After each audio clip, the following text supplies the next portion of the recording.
ஓம் ஸ்ரீ கணபதி நமக. ஓம் ஸ்ரீ குருவே நமக. சதுர்த்தி விரதம். இது போன்ற ஆன்மீக தகவல்களுக்கு நம்ம ஸ்ரீ சுபர்ணன்ற இந்த யூடியூப் சேனலை சப்ஸ்கிரைப் பண்ணிங்க, லைக் பண்ணுங்கள், ஷேர் பண்ணுங்கள். உங்கள் நண்பர்களுக்கும் இது பற்றிய அறிவிப்புகளை தெரிவிங்க. சதுர்த்தி விரதம் என்பது ஸ்ரீ கணபதி பகவானை விரதம் இருப்பதும் வழிபடுவதும் ஆகும். இம்முறை 12/4/2024 அன்றும் சதுர்த்தி விரதம் உள்ளது. அன்றும் ஸ்ரீ கணபதி பகவானை வழிபடலாம். இந்த சதுர்த்தி விரதத்தை சக்தி கணபதி விரதம் என்றும் அழைக்கப்படுகிறது.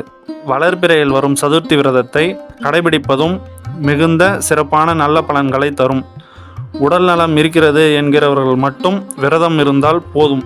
அருகில் உள்ள ஸ்ரீ கணபதி பகவான் எழுந்தருளியிருக்கக்கூடிய சிறிய திருக்கோவிலாக இருந்தாலும் சரி, பெரிய திருக்கோவிலாக இருந்தாலும் சரி, அங்கு சென்றும் அருகம்பில் மாலையை ஸ்ரீ கணபதி பகவானுக்கு சாற்றி வழிபடுவதும், கைப்பிடி அளவு அருகம்பில்லை ஸ்ரீ கணபதி பகவானுக்கு சாற்றி வழிபடுவதும் சிறந்த நல்ல பலன்களை தரும்.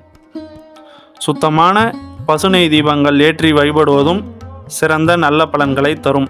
ஸ்ரீ கணபதி பகவானை வழிபடும் போதும் தோற்பு காரணம் போட்டும் ஸ்ரீ கணபதி பகவானை வழிபடுவதும் சிறந்த நல்ல பலன்களை தரும்.